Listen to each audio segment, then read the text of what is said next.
Hi అండి, అందరికీ నమస్కారం. అందరూ ఎలా ఉన్నారు? బాగున్నారా? హైదరాబాద్లో అయితే ఆషాఢంలో బోనాల పండుగ చేస్తారు కదా.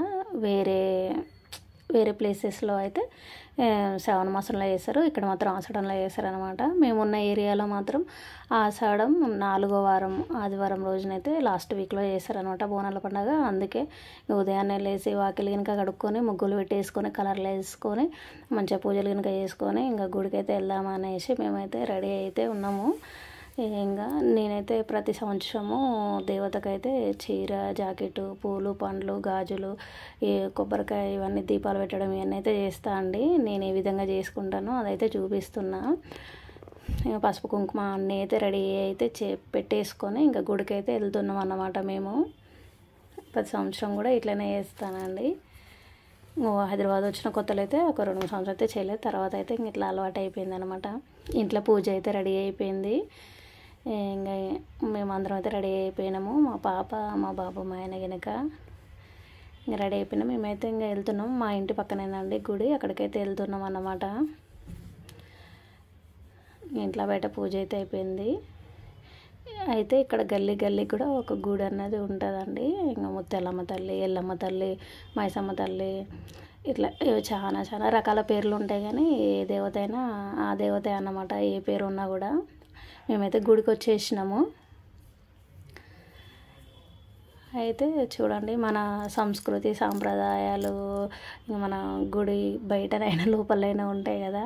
అందులోటి మన తెలంగాణ అంటే ఫస్ట్ గుర్తొచ్చే ఒక 2 పండుగలు అయితే మెయిన్. మనకి బోనాల పండుగ ఒకటి, అలాగే బతుకమ్మ పండుగ ఒకటి కదా. అంటే మనమే ఎక్కువ వేసుకొని వేరే వాళ్ళు చేయకుంటుండే మన పండుగలు అంటాం కదా. ఇంకా మన స్పెషల్ అన్నమాట తెలంగాణలో బోనాల పండుగ అన్నది, అలాగే బతుకమ్మ అన్నది. మిగిలినవి కూడా చేసుకుంటాము, కాకపోతే ఇవి మనం మాత్రమే చేసే పండుగలు అన్నమాట స్పెషల్గా. మేమైతే వచ్చేసినాము గుడికి. వచ్చేసి ఇంకా పూలు పండ్లు అవన్నీ పెట్టేసి చీర జాకెట్ పెట్టేసి దీపాలు ముట్టించుకొని ఇంకా పూజ అయితే చేస్తున్నాము ఒక్కొక్కరము. ఇంకా కొంచెం జనాలు అయితే తక్కువనే ఉన్నారండి. కొంచెం కంఫర్ట్గానే ఉంది చేసుకోవడానికి. అంటే జనాలు ఉన్నారా లేరా అని ముందే మేము మా ఇంటి దగ్గర చూస్తే కనిపిస్తుంది, అట్లా చూసేసుకొని వెళ్ళినాం అన్నమాట. చీర జాకెట్ అయితే పెడుతుందండి. అది ఆడ యాపాకులు ఉన్నాయి కదా, అసలు ఆగట్లేదు అన్నమాట. గట్టిగా ఇట్లా పెడితేనే ఆగుతుంది. ఆ కవరును చీర వెనుక అవన్నీ ఇట్లా గట్టిగా ప్రెస్ చేస్తేనే ఆగుతున్నాయి. అంటే చూడడానికి ఇట్లా బాగాలేదు కదా, ఏదో గట్టిగా ఇట్లా పెట్టినట్టు పడేసినట్టు ఉందని చెప్తున్నా అన్నమాట. నేను చూసుకొని నేను కూడా అట్నే షాక్ అయినా అన్నమాట. ఏంది ఇట్లా ఇట్లా పెడుతున్నా నేను అనేసి.